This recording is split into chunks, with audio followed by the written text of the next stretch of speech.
কোনফালে কৰা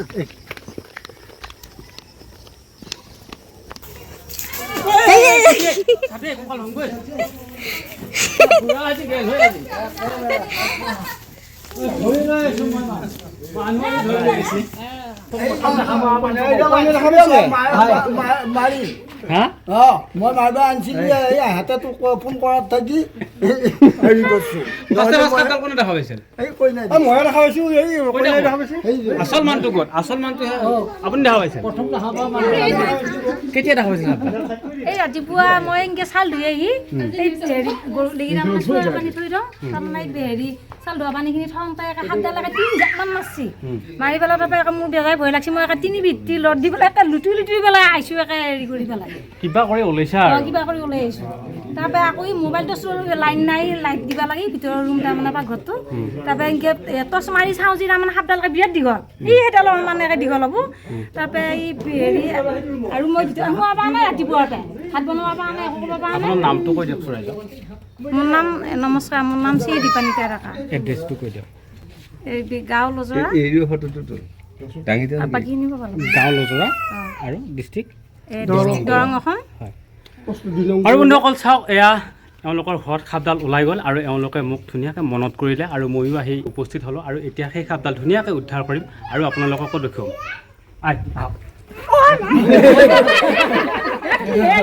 একো নহয় যায়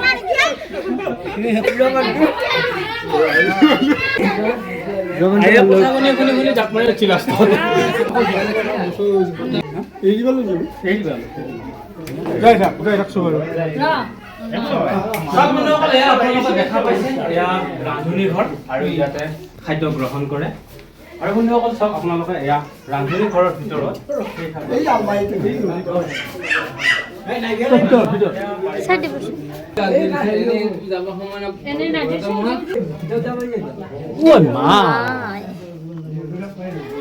চাওক বন্ধুসকল এই ৰান্ধনী ঘৰটো বহুত সৰু ৰুম আৰু ইহঁতে খাদ্য বস্তু বনায় আৰু বন্ধুসকল চাওক য'ত মানুহ থাকে ত'ত খাদ্য থাকে আৰু খাদ্য খাবৰ কাৰণে ভেকুলী নিগনি এন্দুৰ পঁইতাচোৰা এইবিলাক বিভিন্ন ধৰণৰ কীট পতংগ আহে আৰু বন্ধুসকল সেইবিলাকক বিচাৰিয়ে সাপ আহে আৰু আপোনালোকে চাওক এই ভঙা বাকচটোৰ ভিতৰত এডাল প্ৰকাণ্ড সাপ কেনেকুৱাকৈ উধৰি পিটি আছে চাওকচোন বাৰু আৰু বন্ধুসকল এনেকুৱা দৃশ্য খুব কমেই দেখা পোৱা যায় আৰু বন্ধুসকল এইডাল সাপ আপোনালোকে দেখা পাই চিনি পাইছেই চাগে এই সাপডাল হুলাবেৰিয়া সাপ আৰু ইয়াক ইংলিছত ৰেড স্নেক বুলি কয় হিন্দীত ইয়াক ধামান বুলি কয় বাঙালী ভাষাত ইয়াক দাৰাইজ বুলি কয় আৰু কিছু কিছু ঠাইত ইয়াক লুহুঙা গুম বুলি কয় আৰু বন্ধুসকল ইয়াৰ প্ৰিয় খাদ্য হৈছে বেং আৰু ই আমাৰ ঘৰৰ কাষত থকা চুপ ভেকুলী খাই খুব ভাল পায় আৰু এইডাল সাপৰ দীঘল মোটামুটি 9 ফুট 10 ফুট দীঘল হয় এতিয়া আমি ধুনীয়াকৈ এই সাপডাল উদ্ধাৰ কৰিম আৰু উদ্ধাৰ কৰি লৈ যাই ধুনীয়াকৈ জংঘলত এৰি দিম চাওকচোন বাৰু কেনেকৈ উদ্ধাৰ কৰোঁ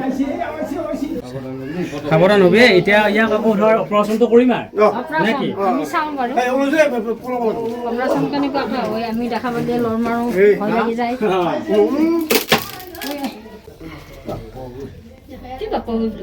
চাওক বন্ধুসকল এতিয়া লাহে লাহে গৰমৰ দিন আহি আছে গতিকে আপোনালোকক সতৰ্ক হওক ঘৰৰ চাৰিওকাষে আপোনালোকে ফেনাইল ছিটাই দিয়ক কাৰণ বন্ধুসকল এতিয়া সাপবোৰ মানুহৰ ঘৰলৈ আহিব পাৰে কাৰণ এতিয়া চাৰিওফালে পানী হৈছে আৰু বন্ধুসকল আপোনালোকে সাপ নুসুমাওঁতে পাৰিলে ফেনাইল মাৰি দিব আৰু সাপ সোমোৱাৰ পাছত ফেনাইল মাৰিলে একো কাম নহয় সাপডালৰ বেছি খং উঠি বেছি এগ্ৰেছিভ হয় সি কুধৰা পিটি সোমাই যায় আপোনালোক ফেনাইল মাৰিছিলে ইয়াতে মই ফেনাইলৰ গোন্ধাই পোৱা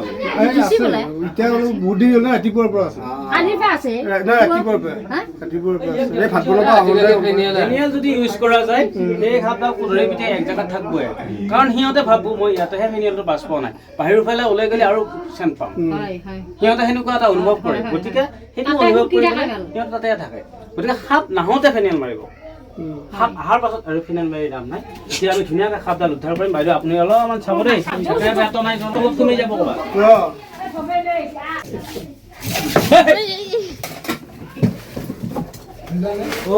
চাওক বন্ধুসকল আপোনালোকে দেখা পাইছে এয়া চাওক বন্ধুসকল এইখিনি ঠাইত সাপডাল সোমাই আছিল সাপডাল শুই আছিল আৰু মই যেতিয়া সাপডাল লাৰিলোঁ লগে লগে এই ফাঁকটোৰে সি ওলাই গ'ল আৰু বন্ধুসকল আপোনালোকে চাওক কিমান সৰু ফাঁক আৰু কিমান ডাঙৰ সাপডাল ওলাই গ'ল আৰু এনেকুৱাকৈ আপোনালোকে বুজিব পাৰিব সৰু ফুটাৰে এই সাপবোৰ ওলাই যাব পাৰে গেল সাপডাল গেল কোনবিল বাহিৰতে গেল আছে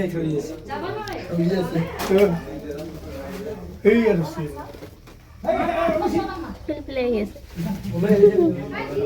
চাওক বন্ধুসকল, এয়া ৰান্ধনী ঘৰৰ ভিতৰত কেনেকুৱাকে কোঠাৰী পিটি আছে।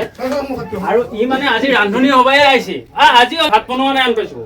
নাই ৰাতিপুৱা ভাত বনোৱাই নাই। সেইকাৰণে খাদ্য ওলাইছে ভাত বনাবৰ কাৰণে।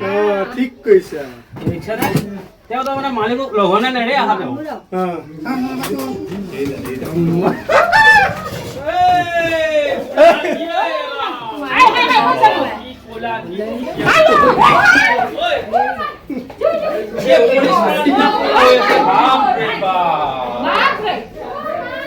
পুলিশ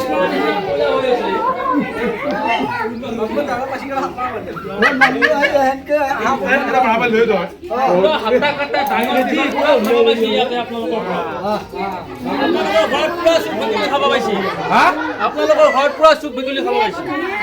হাত্তা কাট্টা হৈ আছে। ষ্ট্ৰং হৈ আছে।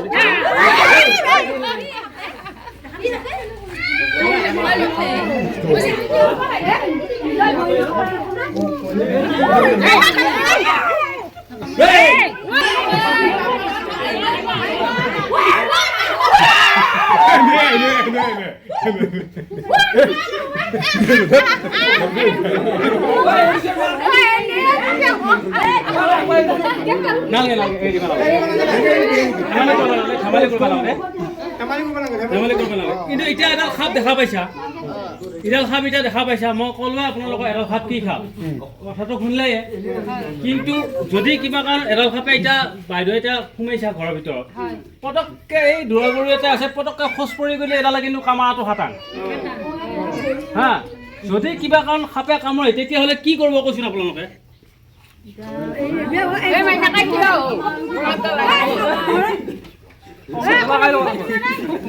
আমি গাঁৱলীয়া মানুহ, হাতী খোৱা অসমীয়া মানুহ আৰু নহয়। আমাৰ মনত আৰু বেলেগ চিন্তা নাহে। আমাৰ মনত কি চিন্তা আহিব? তিনি মানুহ ওচৰত যাবা নে? তিনি মানুহ নানিবি, তিনি মানুহ নুচুবি, চুৱা লাগব। একদম বঢ়িয়াকে যিখিনি ঠাইত সাপে কামাইছে তাৰ ওপৰত একদম ৰছীৰে টানকে বান্ধি, গামোচা দি টাইটকে বান্ধি, টিউবেদি তাতকে বান্ধি, যাতে বিষটো ওপৰৰ ফালে উঠবা নৰে। আমাৰ গাঁৱলীয়া মানুহ এইটো অভ্যাস নাই। আৰু কিছুমানে জ্বলা কামুৰিব দিব, হয়নে পাটনাৰ? হয়নে নহয়? জ্বলা কামুৰিব দিব, অঘুনে জ্বলা কামুৰিব দিব। যদি জ্বালাই ধৰছি তেতিয়াহ'লে বিষ লগা নাই, যদি জ্বালাই ধৰা নাই তেতিয়াহ'লে 100% বিষ লাগছি। হয়নে নহয় কথা? নিমখ খাবা দিব, জ্বালা খাবা দিব। এনেকুৱা বিভিন্ন ধৰণৰ আমাৰ গাঁৱলীয়া মানুহ আছে না। গাঁৱলীয়া মানুহখিনে কি কৰোঁ, বিপদৰ সময়ত বুলি যোনে যি কৈছে আমি তাকে শুনো, হয়নে নহয়? বিপদৰ সময়ত যদি আমাক যদি এই কেঁচা গুৰু খাবাৰে, আমি কেঁচা গুৰু খুৱাই দিম সাপৰ বিষত মৰাতকে। কথাটো হয়নে নহয়? সেইবিলাক হৈছে সম্পূৰ্ণৰূপে ভুল ধাৰণা, অন্ধবিশ্বাস। সাপে কামোৰাৰ লগে লগে আমি যে গাঁঠি দিওঁ বাইদেউ, আমি গাঁৱলীয়া মানুহ কাৰণে কৈ আছো দেই, আমি যে গাঁঠি দিওঁ, গাঁঠি একেবাৰে দিব নালাগে। বুজি পাইছেনে? গাঁঠি দিলে কি হয় জানেনে? আমাৰ হাতত এক কথাখিনি ভালকৈ মন দি শুনিব। পাছত মই আপোনালোকে কাৰোবাৰ হ'লেও ক'ব পাৰোঁ। আপোনালোকক কোনোবা বগা মানুহক যদি কিবা সাপে কামুৰে কথাটো ফোনত হ'লেও জনাব পাৰিব। আৰু পাৰিলে মোৰ ভিডিঅ'টো শ্বেয়াৰো কৰি দিব, তেতিয়াহ'লেও গম পাব ভালকৈ। সাপে কামুৰিলে এই যিখিনি ঠাইত সাপে কামুৰে আমি যদি ভালকৈ টাইটকৈ বান্ধেও আমাৰ তেজটো বন্ধ হৈ যাব। আৰু ইয়াতে নাৰ্ভৰ ভিতৰে ভিতৰে অক্সিজেন চাৰ্কুলেশ্যন হৈ থাকে, সেইবিলাক বন্ধ হৈ যাব। হোৱাৰ লগে লগে সাপে কামিলেও হাতখন ফিকব, নাকামিলেও হাতখন ফিকব। অবিষাক্ত সাপে কামিলেও হাতখন ফিকব, বিষাক্ত সাপে কামিলেও হাতখন ফিকব। কাৰণ কি জানানে? আমাৰ তাত তেজ যাব পৰা নাই আৰু সেইখিনি জেগাত অক্সিজেন যাব পৰা নাই। বুজি পাইছানে? সেইখিনি জেগাত ফিকব। আৰু পিকিলে কি হ'ব গম পাইছেনে? এইখিনি জেগাত যেতিয়া বেছিকৈ টাইটকৈ হ'ব আৰু হাতখন তেতিয়া এনে বিষাব, আপোনালোকে প্ৰমাণ কৰি চাব পাৰে। 15 মিনিট আপোনালোকে হাতখন টাইট কৰি বান্ধি দিয়ক, আপোনাৰ হাতখন ফিটি যায় নে নাযায়। আৰু লগে লগে এনেকুৱা বিষ উঠব, বিষৰ কাৰণে আপোনাৰ হাতখন কাটি পেলাব লাগে। এনেকুৱা ক'ব, মোৰ হাতখন কাটি পেলাই দিম, মই ইমান বিষৰ ৰ'ব পৰা নাই। কাৰণ কিয়? কামটো হৈছিল ক'ত, কামটো হৈ আছে ক'ত।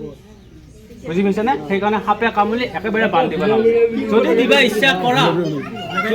ইচ্ছা কৰা তেতিয়াহ'লে একদম ঢিলাকৈ বান্ধিব পাৰোঁ, একদম ঢিলাকৈ বান্ধিব পাৰোঁ। এইবিলাক চুনুৰ ভেট দি একো লাভ নাই। আৰু যিমান সোনকালে পাৰে সিমান সোনকালে ডিষ্ট্ৰিক্ট হস্পিটেলত যাব, তাতহে আপোনালোকে সঠিক ট্ৰিটমেণ্ট লাভ কৰিব পাৰিব। হয়, ভাল লাগছি নে নাই? ভাল লাগছি নে নাই?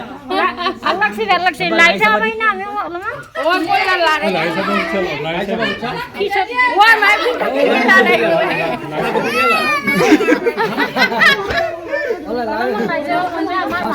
ঠাণ্ডা ঠাণ্ডা লাগে কি এটা শব্দ এটা এডাল সাপ ভোলাবৰীয়া সাপ ভোলাবৰীয়া সাপ আৰু এডাল সাপক ইংৰাজীত ৰেড স্নেক বুলি কয় ই নিগনি খায় বেং খায় সেইকাৰণে ৰেড স্নেক বুলি কয় আৰু এই সাপডাল কিন্তু পুৰা হাত্তা কাট্টা আৰু এই এনেকুৱা হৈছে তাৰমানে সেই জোতা পলিচ মাৰে যি তাত পলিচ মাৰি থকা নিচিনা একদম কিচকিচিয়া ক'লা হৈ আছে নহয়নে বাৰু অঁ আৰু কিন্তু মোক দেখা পাই আপোনালোকে কিন্তু সাপ ধৰিব আকৌ চেষ্টা নকৰিব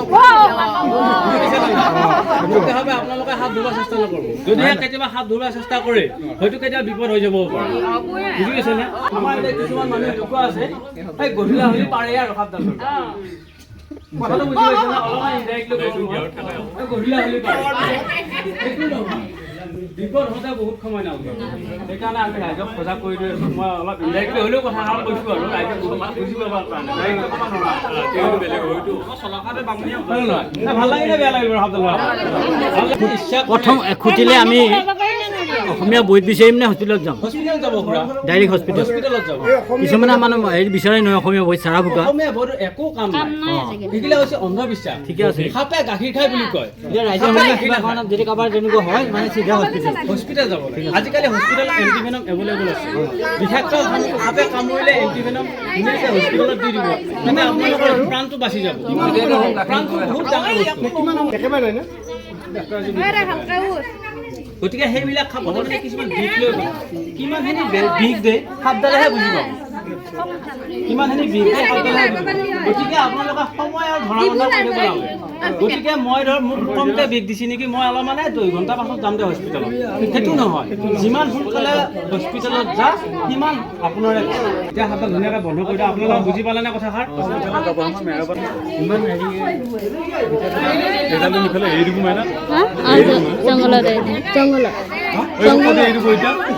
এইটো যে ভাল জংঘলত এৰি দিম য'ত নেকি মানুহৰ ঘৰ পৰিয়াল নাই মই আকৌ বিভিন্ন ধৰণৰ কৰ্মব্যস্ততাৰ মাজত থাকোঁ বুজি পাইছেনে শিৱ ভক্ত কোনে শিৱ ভক্ত আপুনি শিৱ ভক্ত বঢ়িয়া কাঠে মিঠাই মেলিছে ময়ো একে পইচাটো নিদিলা এতিয়া ভাল লাগিলে পিছে ভাল লাগছে বুলি কও ভাল লাগিলে ভাল লাগিলে মই বেটা হয় বুলি কও সাপডাল ডাঙৰ দীঘল কৰি দিলো নহতো মুৰা লৰা হয় বুলি কও কৈছো আম কেতিয়া মুৰা হয় হয় নেকি আপোনাৰ ঘৰ মোৰ সৰু লিখিয়া সাপডাল খুৱাই বুৱাই ৰাখিছিলে আৰু বহুত ডাঙৰ হৈছে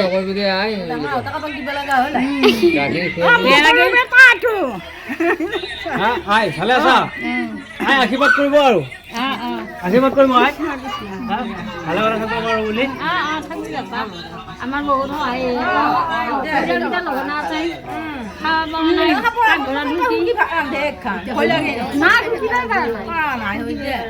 আই বেয়া লাগিল নেকি আকৌ বেয়া লাগছে নেকি কও নাই ভালে লাগিল বুলি মালি আৰু ভাল লাগিলে নে নাই দুপুৰা দিলে দেখি ভাল লাগছে আহি কি মোক কাকালে না পড়া কৰা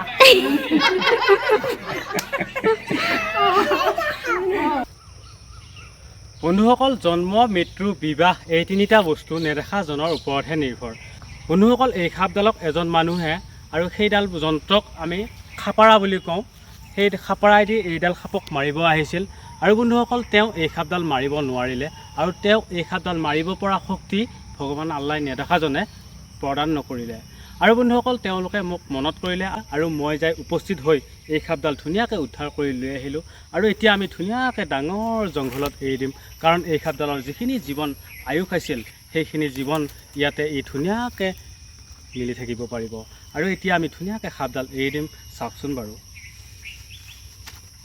চাওক বন্ধুসকল এইডাল সাপ হৈছে ইণ্ডিয়ান ৰেড স্নেক আমাৰ ভাৰতবৰ্ষত প্ৰত্যেক ঠাইতে পোৱা যায় আৰু এই পৰিৱেশৰ বাতাবৰণ লৈ ইয়াৰ কালাৰটো চেঞ্জ হৈ যায় চাওকচোন বাৰু কি ডাঙৰ আৰু দীঘল সাপ কি ধুনীয়াকৈ যাব আৰু ইয়াতে ই ধুনীয়াকৈ থাকিব পাৰিব আৰু বন্ধুসকল এনেকৈ যোৱা দৃশ্য দেখা পালে মনত ধুনীয়া লাগে আৰু মনত বহুত শান্তি লাগে চাওকচোন বাৰু কি ধুনীয়া শান্তি পাইছে এই সাপডালে এখন ডাঙৰ জংঘল দেখা পায় আৰু বন্ধুসকল এনেকৈ উদ্ধাৰ কাৰ্য চলি থাকিব আৰু যদিহে আপোনালোকৰ মৰম চেনেহ সহানুভূতি পাই থব আৰু আপোনালোকে ভিডিঅ'টো চাই যদি ভাল পালে তেতিয়াহ'লে এই ভিডিঅ'টোত এটা লাইক কৰক আৰু হৰ হৰ মহাদেৱ বুলি কমেণ্ট কৰিবলৈ একেবাৰে নাপাহৰিব ধন্যবাদ জয় আই অসম